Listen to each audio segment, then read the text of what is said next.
Giants full access. What's going on YouTube, Instagram, Twitter, all platforms? Welcome to another episode of New York Giants Full Access with your boy Big Pat Sports Talk. And today's topic on New York Giants Full Access is going to be top 5 offensive players that you want to watch in 2022 to see exactly what this team could do going forward. Joe Schoen, Brian Daboll making a lot of changes to this team.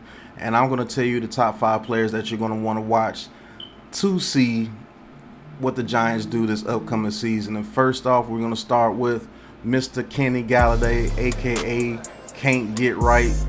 Let's get into it. All right, Mr. Kenny Galloday, 6'4", 213 pounds, been in the league for a little bit. His stats last year wasn't too pretty, didn't have a great year last year. This offense, this team didn't have a great year last year, but his stats: played in 14 games, 37 receptions, 76 targets, only 521 yards, a long of 36, and 14.1 yards a catch when he actually did get the ball. So those stats are not great, man. I mean, 37 catches, that was tied for 120th in the league. Only 521 yards, which was 82nd in the league. No touchdowns at all. Got him tied for 136th, and 14.1 yards a catch was around 24th, which isn't that bad. But as you all know, Mr. Can't Get Right, that's his new nickname. Here at the Big Blue Crew, we come up with nicknames for our players, and Can't Get Right was a unanimous decision. Number 19, the big 6'4", 213 receiver. 3rd round pick in the 2017 NFL draft by the Lions. He's going to have to come through. The reason why I say he's a player to watch, because this guy, everybody is down on this guy right now, including myself. I think this guy's in his own head right now. Shout out to Miss Ronnie. She's pointing out that something may still be wrong with his hip, and he's not as elusive as he once was. Running his routes is very hard for him now, and he's not able to create that separation. So he's going to be on the watch. The reason why I say he's number 5 to watch, because if he doesn't produce, he's going to get released next year, and it may be hard for him to find another job in the NFL. So he's going to have to bring it this year. He's definitely going to have to get more than 37 catches. I think he needs to switch that around and get 73, and he's definitely going to have close to 1,000 yards for him to be considered the number 1 receiver going forward, especially for the New York Giants. And no more goose eggs for touchdowns for any receiver on this team. Now, the 14 point yards per catch, that was pretty good. That was actually pretty good. But to be honest, this offense was not fit for him last year, and I truly believe the offense is really not fit for him this year. But he's going to have to find a way. He had 76 targets last year, which is extremely low for a number 1 receiver. I don't get it. But, hey, if you're not getting open, if you're not creating separation, you're not going to get the ball. And if you don't have chemistry with your quarterback, you're not going to get the ball. So, Kenny Galloday, he's number 5 on my top 5 watch list on the offensive side of the ball for the Giants this year. So, Mr. Can't Get Right. If you can't get right this year, we're going to be saying that famous line. We're going to miss you, Can't Get Right, because they're going to release you after this year. So, Kenny Galloday, you got to bring it and make us eat our words or call it you can't get right. I hope you do. I hope you have a tremendous season. But like a lot of Giants fans, I'm seriously doubting it right now. But I want you to prove me wrong. Go out there, shine, and go out there and get yours, bro. On to the next person. All right, next we got on the list Mr. Kadarius Toney, the Joker himself. Now, Kadarius Toney, injury problems once again. This is going to be the theme of this episode: injuries. But injury problems last year. Only played in 10 games, 39 receptions, on 57 targets, 420 yards, no receiving touchdowns. 10.8 yards a catch with a long of 36. Now, Kadarius Toney, 39 receptions. That got him tied in the league for 112th out of the receivers. That's terrible. 420 yards, 106, 0 touchdowns, tied with Can't Get Right, and 10.8 yards per catch. We need that to come up a little bit more this year. And first and foremost, as you can see, the status of him already this season is questionable. The injuries with this guy is the reason why fans like to turn on him a lot. They like to say that he's a head case. But, man, just get healthy, bro. He was our first-round pick last year. 6 foot, 193 pounds, coming from the Gators. Chomp. Hopefully we do well this season, the upcoming college football season. I'm a Gator fan. He's a Gator. I'm a root for him. He's a Giant. Gotta root for him. But he needs to get healthy, and he needs to be on the field, because if he's on the field, I believe those stats switch around as well. He might be able to get 93 receptions. And I look for this guy to get close to 1,000 yards this year, and I definitely hope that he has a combined touchdowns of at least between 6 and 8 touchdowns this year. There's no reason why this man shouldn't have touched the end zone, or pay dirt as people call it, last year. It's ridiculous. This guy has a skill set that's really unmatched, man. He just needs to work on his craft, and he just needs to get healthy. You get healthy, you get on the field, you're going to get stats, and you're going to get paid, young man. But you have to get focused and get healthy. Get focused on your craft. Learn how to run your routes correctly, which I believe that you worked on extremely well this offseason. It's just that the injury bug has caught you again. So hopefully he'll be ready for week 1. Brian Daboll and John Shane said he's definitely going to be ready for week 1. He said it out his own mouth that he's ready for week 1. So don't let the rap career and all that stuff deter you from this guy. Kadarius Toney is going to be a main focal point of this offense, and he's going to have to produce in order for us to win. I believe he's going to be our number 1 receiver, and we're going to have to feed him the ball. So get healthy, kid, and get on the field, and let's get some points. On to the next person. All right, now this next one is going to be Mr. Andrew Thomas, but I'm going to do a double on this one. I'm going to put 2 people on this one, and that's both our tackles on the offensive line, Mr. Andrew Thomas and Evan Neal. Andrew Thomas and Evan Neal, I got them ranked at 3 together because these guys are going to be the anchor to our offensive line. If these guys produce well, Daniel Jones will have time, and he may be able to have a pretty good season. Just depends on exactly what he can do as far as with time in the pocket, but those 2 guys are going to be the main focal points to create that time. If we have 2 bookend tackles and we able to nullify your edge rushers, hey, this offense could be very deadly. Andrew Thomas is a beast in the run game. Evan Neal better at run blocking right now than pass blocking. But Andrew Thomas is going to be a staple of this offensive line, and Evan Neal is going to have to back him up tremendously. Now, I'm going to give Evan Neal about 4 to 5 weeks to see exactly how he's going to do. Stop ducking his head when he's blocking, because every time he ducks his head, those defensive linemen, the edge rushers, are just going to pull him down, use his balance, off balance, as I would say, and pull him down to the ground. Evan Neal falls to the ground a little bit, way too much for my liking, for a guy to be that big. He's extremely strong. Just keep your head and keep your base, and I promise you, not too many guys are going to beat you in this league, Evan Neal, but you're going to have to get your balance structure and your hand structure a whole lot better going through this season. Am I saying you're a bad offensive lineman? No, so don't take that out of context. Giants fans, everybody wants to bash the Giants in some sort of way, but I'm not bashing him. He's going to have a lot to work on. Remember, this guy that's in the TV screen behind me, they said that he was going to be a bust. They said he was the worst offensive tackle in that draft, and he turned out to be the best offensive tackle. And there's no question about it. Andrew Thomas, I'm looking for an all-pro year out of you, bro. That's why I got you number 3 on the top 5 list, along with your counterpart, Evan Neal. You two guys block very well. I think Daniel Jones has a better season. I think Saquon Barkley has a better season. I think Kenny Galloday, Kadarius Toney has a better season. You guys are really the key, because the trenches are the key to a team. So if the trenches are well, we're able to get more passes out quickly. We're able to hold on to the ball and hit a couple of deep passes, and maybe Kenny Galloday can get a couple of back shoulder throws, or we can get Kadarius Toney in space, and you already know what happens when he gets in space. So Andrew Thomas, Evan Neal, you guys are definitely on the top 5 watch list, because we go as you 2 guys go. If you guys are terrible out there blocking, letting the edge rushers get in and blitz and hit Daniel Jones, you know Daniel Jones is subject to a strip sack. So it's up to you guys to protect that edge, man. Protect the quarterback. Protect the dude, because the quarterback has the dude at all times, so he has to be protected. And let's get Daniel Jones the time that he needs to try to analyze the field and scan the field and see what he can do this season.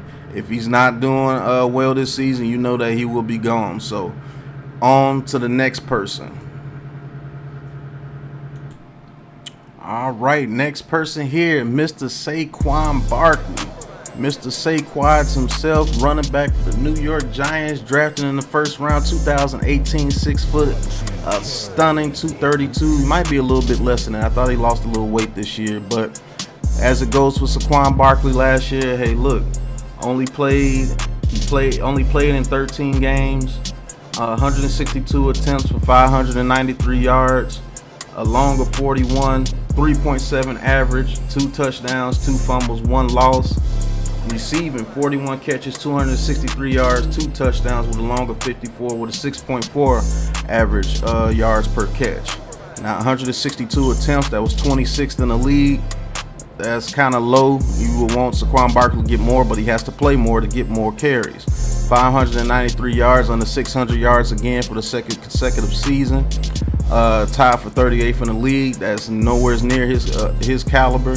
Only 2 touchdowns, tied for 43rd in the league, and 3.7 yards per carry average, which is 45th in the league out of qualifying running backs. Hey, look, this season right here was absolutely lackluster, and that's nowhere near the caliber of what this man can do on the football field. And there's plenty of reasons why. One, he was coming off that ACL. His confidence wasn't high towards the end of the season. Offensive line is not up to par as far as blocking for him, and it's just the Giants in general, man. Our offensive scheme last year was absolutely terrible. Am I taking all the blame off him? No, he has to run up the middle a little bit harder when he sees the hole. Go ahead and hit the hole the way it's supposed to be. But let's be real, he needs to be used in a different type role, like the Alvin Kamara type role. You see, he had 41 catches last year. I think that could be double. I really think that could be double, and I think his yards per carry could be around 5.3, 5.5, and his yards total could be over 1,000 with about 240 attempts, 250 attempts. Want to keep him around the 230, 240 range as far as attempts, because we need to use him in so many different ways, because he's just an absolute weapon. An absolute weapon. So it's important to have him on the field. Now, the most important thing is, like I said, injuries. We have to have this man on the field, man, because this offense has to run through Saquon Barkley in the beginning of the season, because our pass blocking may not be up to par in the beginning of the season. And the reason why I say that, we have rookie and Evan Neal. Glowinski's getting used to Evan Neal. Feliciano's in and out the lineup. We just lost Lemieux. Andrew Thomas is solid. I have no problem with Andrew Thomas. Andrew Thomas can block whoever is near him. But we have some issues on the offensive line as far as the pass protection, because one, we have many offensive linemen hurt, and then the ones that are not hurt are like rookies. So even if Azudu is back from injury, he's still a rookie playing at left guard. We might have some little bit of a couple of issues, definitely with that Tennessee Titans defensive line. Although Harold Landry was injured, unfortunately, he tore his ACL, so he will not be playing. So I think that gives Evan Neal a huge break. So I really think Saquon Barkley, healthy, has a huge year this year, and I think they use him the way that he was supposed to be used. You're going to see him a lot more in the slot. You're going to see him get a lot more screen passes. You're going to see a lot more RPO, to where, hey, look, if you want to target in on Daniel Jones or you want to target in Saquon Barkley, one of those guys can take off. I'm looking for Saquon Barkley to have about 220, 230 attempts for over 1,000 yards. And I'm looking for him to have a total of about 12 to 13 touchdowns, maybe about 5 receiving, 8 rushing, and an average carry. I want his average carry to be at least 5.3. And that's going to be elite status. And I'm telling you, this man might be able to get to that 2,000 all-purpose yardage mark again, like he did in his rookie season, if he's healthy, because he looks focused, he looks hungry, and he's ready to prove people wrong, and we need this guy to do that. So if Saquon Barkley stays healthy, we are going to be a formidable team on offense. That's why he's my number 2 guy on the top 5 watch list. And so let's get to the number 1 guy. But Saquon Barkley, let's go out there and get it done. All right, last but definitely not the heck least, Mr. Daniel Jones. I can hear the fans that's watching this show now. Boo! Boo! Daniel Jones sucks. Boo! Yeah, I know you're saying it, but let's get into it, man. Daniel Jones last year, only 11 games played. Like I said, injuries, that's the theme of this show today. Only 11 games played. 232 completions out of 361 attempts for a completion percentage of 64.3, which isn't bad. 2,428 yards, 10 touchdowns, 7 picks, 54-yard long pass of the year. That was to Ross in the Saints game. 84.8 quarterback rating. Was sacked 22 times, which is actually a huge improvement considering he's been getting sacked like crazy. He had his rushing attempts. He had 62 attempts for 298 yards, 4.8 yards average carry, 2 touchdowns, 46 long, 2 fumbles, 1 loss. Let's speak on Daniel Jones for a second. You know, Daniel Jones, for all that is worth, 6'5", 230, coming out of Duke. You know, he was the number 6 pick in the 2019 draft by Shermer and company and Dave Gettleman. I know everybody does not like this guy. Out of 100 fans, maybe 85 of them say that he sucks. Maybe 15 of them say, hey, look, let's give him a chance. I'm on the side of let's give him a chance. But 2,428 yards, that is unacceptable for a quarterback in this league. Normally, that's double. That was good for 29th in the league. Only 10 touchdowns. That's very unacceptable. That was good for 28th in the league. 7 picks is not bad. He was actually tied for 3rd in the league for lowest interceptions, but a QBR of 41.5, which is 22nd in the league. Hey, look, the stats are ugly. The way that he played last year was a little ugly. But this whole team was ugly last year. Ugly blocking, ugly run game, ugly pass game, ugly scheme, ugly coaching, ugly management. This whole thing was just ugly last year, and I can't blame everything on Daniel Jones and say that he absolutely is trash when I know deep down that many quarterbacks, if not all, just about all the quarterbacks, if you was put in his same situation, you would not be balling. Maybe you do a little bit better. Maybe a lot of people do a lot worse. I'll say this: when Daniel Jones got injured, when he played his final game, those last 6 games was some of the worst performances I've ever seen out of an offense. So if Daniel Jones is that trash, if Daniel Jones is that awful, there's no way this offense went from bad to absolutely unwatchable after he got hurt. So that says a lot. And to be honest with you, Daniel Jones was one of the main reasons why you thought that we could win a couple of games last year. But not to get on that, let's talk about Daniel Jones this season. He is going to be the guy to watch. This preseason, he impressed me a little bit because he was very decisive for getting rid of the ball. He was getting the ball out very quick. He was scanning the field. He's not a one-read quarterback. I don't care what anybody says. He was taught that by the Joe Judge and Jason Garrett regime. He was taught that. But Brian Daboll is letting this guy be him. Brian Daboll is letting this guy call plays. He's asking, what type of plays do you like, Daniel Jones? And I think he's going to take advantage of that this year. Hopefully the weapons are healthy. If they are, you got Kenny Galloday, you got Slayton, Toney, Robinson, Shepard, Bellinger. He got 2 good tackles in Evan Neal and Andrew Thomas. You got Saquon Barkley in the backfield, backed up by Breida, Brightwell, and Antonio Williams, who I have confidence in all those guys. Everything is being set up for this guy to have his best season as a pro. Now, is he going to put it all together and put it on the field? That is yet to be seen. I'm saying that he can do it, but I'm not saying that he's just going to be this MVP quarterback. It's like, if you don't say Daniel Jones is trash, it's like you saying that he's an MVP candidate, which is absolutely ludicrous. I'm saying I want to see what the man can do when he has some competence around him, when he has some stability around him, some consistency around him. Let's see what he can do. All these guys in this top 5 watch list are on the clock, really, except for Andrew Thomas and Evan Neal. Because even if Kadarius Toney has another injury-riddled season, he may be on the clock as a Giant. We all know Kenny Galloday is on the clock. We all know Barkley's on the clock. And we all know Daniel Jones' time is almost out. I believe he's going to be on a short lease this year. And if he sucks the first 3 to 4 games, he's going to be pulled and Tyrod Taylor will be playing. Just plain and simple. I'm not saying that Daniel Jones is the best quarterback in the league, but I'm also saying that he's not the worst quarterback in the league. We could do a whole lot worse, Jake Fromm, a whole lot worse, Glennon. There's no way that this guy was that bad last year where you just say that he was just the most worst quarterback ever. No, I think it's just people enjoy being able to bash this guy because the media enjoys doing it. The media trashes this guy, and he doesn't even have anything to do with a game. They were people were trashing him about the Jets game, and he didn't even play.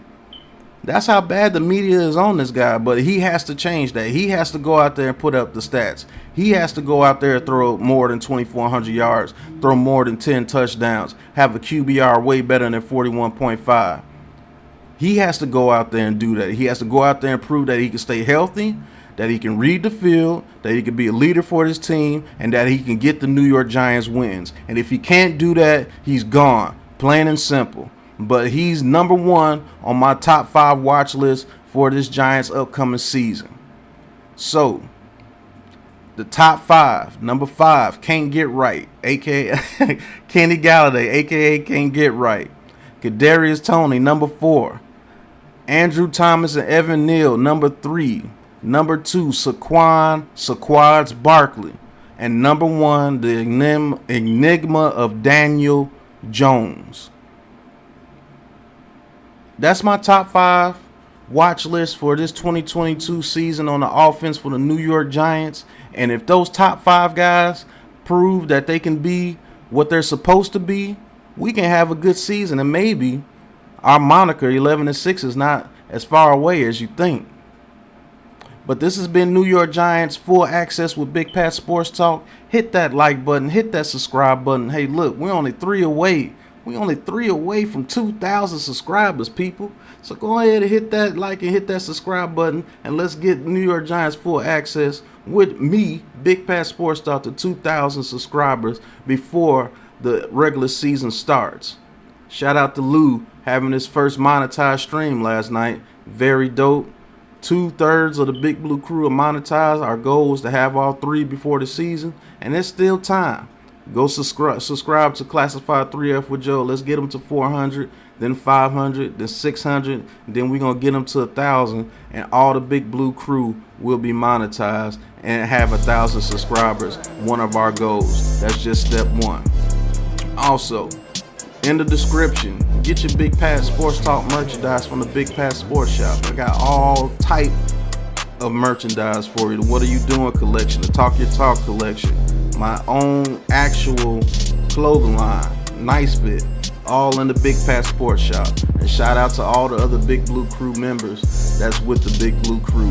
Also, if you want to talk your talk with Big Pat Sports Talk and join the Big Blue crew, go ahead and hit that blue join button and go ahead and talk your talk with Big Pat Sports Talk, because you know I'm going to talk my talk no matter what you thought. And this has been New York Giants Full Access with Big Pat Sports Talk. I feel the energy. Can you feel the energy? The season's almost here. My top 5 watch list, if those guys ball out, we getting it. But I digress. To the next episode.